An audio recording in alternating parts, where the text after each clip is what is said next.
Hello दोस्तों, आज हम कक्षा 11वीं की बायोलॉजी की नेक्स्ट क्लास लेकर आए हैं और इस क्लास में हम कुछ जीवों का और कुछ एक पादपों का वर्गीकरण पढ़ेंगे। क्या पढ़ेंगे? वर्गीकरण के हमने पदानुक्रम पढ़ लिए थे। 7 पदानुक्रम होते हैं। जगत होता है, संघ होता है, वर्ग होता है, गण होता है, कुल होता है, वंश होता है और जाति होती है। आज हम दोस्तों इनका, जैसे मनुष्य है, इस मनुष्य का वर्गीकरण क्या होता है। जैसे हमने कुछ मक्खी है, मक्खी का वर्गीकरण क्या होता है। गेहूं है, गेहूं का वर्गीकरण क्या होता है। आइए इधर देखिए, पहला है मनुष्य का वर्गीकरण। जो मनुष्य का जो जगत होता है वो कौन सा जगत होता है? जंतु जगत होता है। कौन सा जगत होता है? जंतु जगत। संघ कौन सा होता है? कोरडेटा संघ होता है। कौन सा संघ होता है? कोरडेटा। और वर्ग होता है जो मनुष्य का, वो वर्ग कौन सा होता है? मैमेलिया वर्ग होता है। कौन सा होता है? मैमेलिया। और गण कौन सा होता है इसका? गण प्राइमेट होता है। कौन सा होता है? गण प्राइमेट। कुल होमोनिडी होती है। क्या होता है? और वंश इसकी क्या होती है? वंश इसका होता है होमो। क्या होता है? होमो। और जाति क्या होती है? सेपियंस। तो हमने वर्गीकरण की जो हमने द्विनाम पत्ती पढ़ी थी उसमें बताया था कि जो पहला नाम होता है वो वंश का होता है और दूसरा नाम किसका होता है? जाति का होता है। तो मनुष्य का जो वैज्ञानिक नाम था वो होमो सेपियंस है। क्या है? होमो सेपियंस। ये वर्गीकरण में हमने, ये मनुष्य का क्या हो गया? एक वर्गीकरण हो गया। इसी प्रकार देखिए घरेलू मक्खी का वर्गीकरण क्या है। जगत तो इसका क्या है? वो ही जंतु जगत है, लेकिन संघ इसका कौन सा है? आर्थ्रोपोडा, जिसमें कीटों को रखा जाता है। ये सबसे बड़ा संघ कौन सा होता है? आर्थ्रोपोडा ही संघ होता है।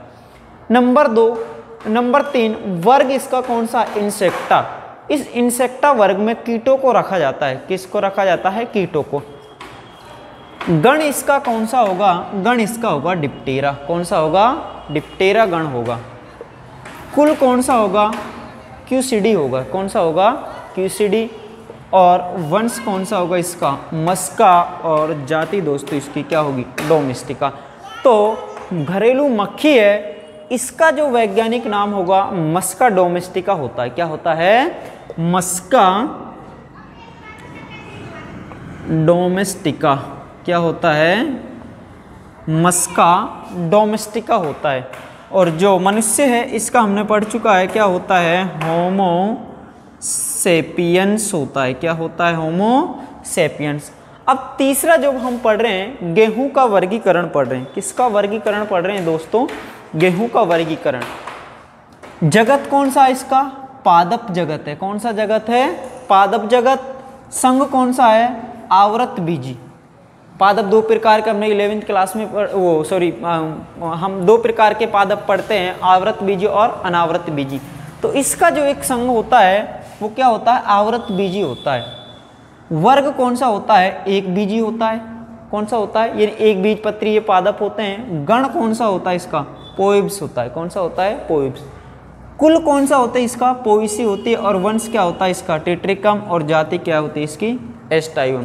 तो गेहूं का जो वैज्ञानिक नाम होगा वो क्या हो जाएगा? टेट्रिकम एस्टाइवम। क्या हो जाएगा? टेट्रिकम एस्टाइवम। तो ये क्या थे? कुछ 3 इनके हमने वैज्ञानिक वर्गीकरण इनका पढ़ा है। मनुष्य का, घरेलू मक्खी का और गेहूं का वर्गीकरण। तो आगे देखिए दोस्तों। हाँ तो दोस्तों नेक्स्ट जो हम पढ़ रहे हैं इसमें वो पढ़ रहे हैं वर्गीकरण, वर्गीकी पढ़ रहे हैं। क्या पढ़ रहे हैं? वर्गीकी। और वर्गीकी को इंग्लिश में टैक्सोनॉमी कहते हैं। क्या कहते हैं? टैक्सोनॉमी क्या है? जीव विज्ञान की वह शाखा जिसमें वर्गीकरण और नामकरण का अध्ययन किया जाता है। जिसमें किस किस का? वर्गीकरण का और नामकरण का अध्ययन किया जाता है। उसे ही दोस्तों क्या कहते हैं? वर्गीकी। और इसे इंग्लिश में क्या कहते हैं? टैक्सोनॉमी कहते हैं। क्या कहते हैं? टैक्सोनॉमी। अब वर्गीकी के साधन क्या है? टैक्सोनॉमी यानी वर्गीकी है जो टैक्सोनॉमी किस प्रकार की जाती है, उसके साधन क्या है? नंबर 1 हर्बेरियम है। नंबर 2 पादप उद्यान। नंबर 3 जंतु उद्यान। और नंबर 4 संग्रहालय। और नंबर 5 क्या है इसकी? कुंजी। नंबर 1 देख रहे हैं हर्बेरियम। हर्बेरियम क्या होता है कि हर्बेरियम के द्वारा पादप भागों का किसी कागज पर उनका प्रारूप तैयार किया जाता है। तो देखिए इधर पादपों के भागों का किसी कागज अथवा कार्ड पर किया गया संग्रह यानी उनको कागज या कार्ड पर उनका क्या किया जाता है, संग्रह किया जाता है। इसे ही दोस्तों क्या कहा जाता है, हर्बेरियम। पादप के भागों का किसी कागज या कार्ड पर किया गया संग्रह ही क्या कहलाता है, हर्बेरियम। कागज पर उनको छापा जाता है, उनके डायग्राम। हर्बेरियम में कार्ड पर पादप का क्या लिखा जाता है, वैज्ञानिक नाम और उसके प्राप्त होने की क्या लिखी जाती है, तिथि लिखी जाती है हर्बेरियम में। जिस कार्ड पर अपन हर्बेरियम बनाते हैं उस पर उसका वैज्ञानिक नाम और प्राप्त होने की क्या लिखते हैं, तिथि को लिखा जाता है। नंबर 2, पादप उद्यान क्या है, वह स्थान जहां पादपों का उनके प्राकृतिक आवास में क्या किया जाता है, उनका संरक्षण किया जाता है, देखरेख करते हैं, उन्हें जीव जंतुओं से बचाते हैं। तो वो एक क्या है, पादप उद्यान है। क्या है, बॉटनिकल गार्डन है। कुछ प्रमुख पादप उद्यान है, देखिए जैसे रॉयल बॉटनिकल गार्डन क्यू, क्या है, क्यू। और ये क्यू कहाँ पर है, इंग्लैंड में। क्या कहाँ पर है, जो रॉयल बॉटनिकल गार्डन क्यू है, और क्यू कहाँ पर है, इंग्लैंड में। दूसरा है नेशनल बॉटनिकल गार्डन, ये कहाँ पर है, आसाम। और तीसरा है Indian botanical research institute, Lucknow, कहाँ पर है। तो ये 3 हमने बॉटनिकल गार्डनों के नाम पढ़े हैं। और चौथा है आपका जंतु उद्यान। क्या है, जिस प्रकार पादप उद्यान होता है दोस्तों, जिस प्रकार पादप उद्यान होता है उसी प्रकार क्या होते हैं, जंतु उद्यान होते हैं। वह स्थान जहाँ जंतुओं का उनके प्राकृतिक आवास में क्या किया जाता है, संरक्षण किया जाता है। क्या किया जाता है दोस्तों, संरक्षण किया जाता है, उसे ही दोस्तों क्या कहते हैं, जंतु उद्यान कहते हैं।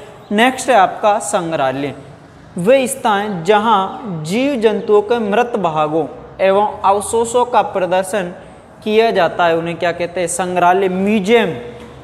इन म्यूजियम में क्या होता है, किसी जीव के मृत भाग या उनके जो अवशेष होते हैं उन्हें स्टोर करके किस में रखा जाता है, संग्रहालय में रखा जाता है। और उन्हें प्रदर्शन के लिए देश विदेशी उनको देखने के लिए उनका क्या करते हैं, देखने के लिए जाते हैं, और उनका चित्रों के द्वारा प्रदर्शन में स्टोर कर संग्रहालय में उन्हें क्या कर देते हैं, रख देते हैं।